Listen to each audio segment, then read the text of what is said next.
Assalamualaikum warahmatullahi wabarakatuh.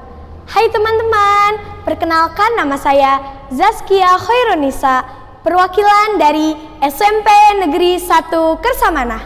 Di sini saya akan bercerita tentang anak seorang janda. Dia adalah Dipta, anak dari seorang janda bernama Bu Asih. Mereka tinggal di sebuah kota yang cukup padat dengan penduduk. Ayah Dipta sudah meninggal sejak Dipta masih sangat kecil. Kini ia hanya hidup berdua dengan ibunya. Bu Asih bekerja sebagai tukang buruh cuci untuk menghidupi biaya kehidupan sehari-harinya dan untuk membiayai sekolah Dipta. Namun akhir-akhir ini buruh cuci Bu Asih sangat sepi, sehingga Bu Asih tidak mendapatkan cukup uang untuk biaya sekolah Dipta. Karena hal itu, Dipta terpaksa harus pindah sekolah ke sekolah yang lebih sederhana. Tibalah di hari pertama Dipta bersekolah di sekolah barunya. Dia berkenalan dengan banyak orang di sana. Dia juga berteman dengan Arsen dan Sherin. Awalnya dia sangat senang sekali bersekolah di sana karena teman-temannya sangat baik sekali kepada Dipta. Namun kesenangan itu seketika sirna ketika teman-temannya tahu bahwa Dipta hanyalah anak dari seorang tukang buruh cuci.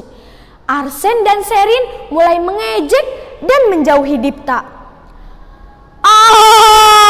Jadi selama ini lo cuma anak tukang buruh cuci.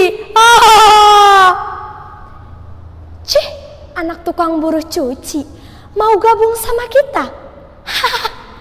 Gak sepadan. Apa salahnya dengan pekerjaan itu? Udahlah, kita gak usah temenan sama orang miskin kayak dia.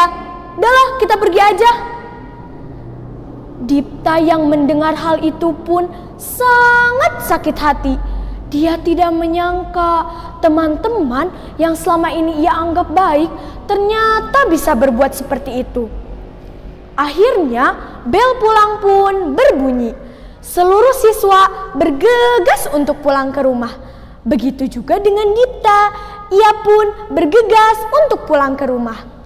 Sesampainya di rumah, ia langsung mengganti pakaian dan menghampiri ibunya. Bagaimana sekolahnya, Nak? Menyenangkan? Dipta diejek, Bu, sama teman-teman. Gara-gara Dipta cuma anak dari tukang buruh cuci. Kamu yang sabar ya, Nak. Ini ujian buat kita. Kamu yang semangat ya belajarnya, biar bisa jadi orang sukses. Iya, Bu. Makasih ya, Ibu selalu nyemangatin Dipta. Dipta sayang sama ibu. Bu Asih pun membalas dengan senyuman kepada Dipta. Keesokan harinya, Dipta kembali pergi ke sekolah. Sesampainya di kelas, teman-temannya sangat cuek kepada Dipta. Tidak ada satu orang pun yang bertanya kepada Dipta. Bel pun berbunyi dan pelajaran pun dimulai. Ternyata di hari itu ada ujian, tetapi tidak ada satu orang pun teman yang memberitahu Dipta. Akhirnya Dipta mengerjakan ujian itu dengan sebisanya. Ia kesulitan mengerjakannya. Akhirnya hasil ujian pun dibagikan. Saat melihat nilainya, Dipta hanya mendapatkan nilai yang pas dengan KKM. Berbeda dengan teman-temannya, mereka mendapatkan nilai yang jauh lebih tinggi. Arsen dan Sherin pun mengejek Dipta karena hal itu. Nilai lo jelek ya? Iyalah, anak tukang buruh cuci. Mana bisa dapat nilai bagus kayak kita. Dasar anak tukang buruh cuci. Dipta yang mendengar hal itu pun menjadi sangat sedih.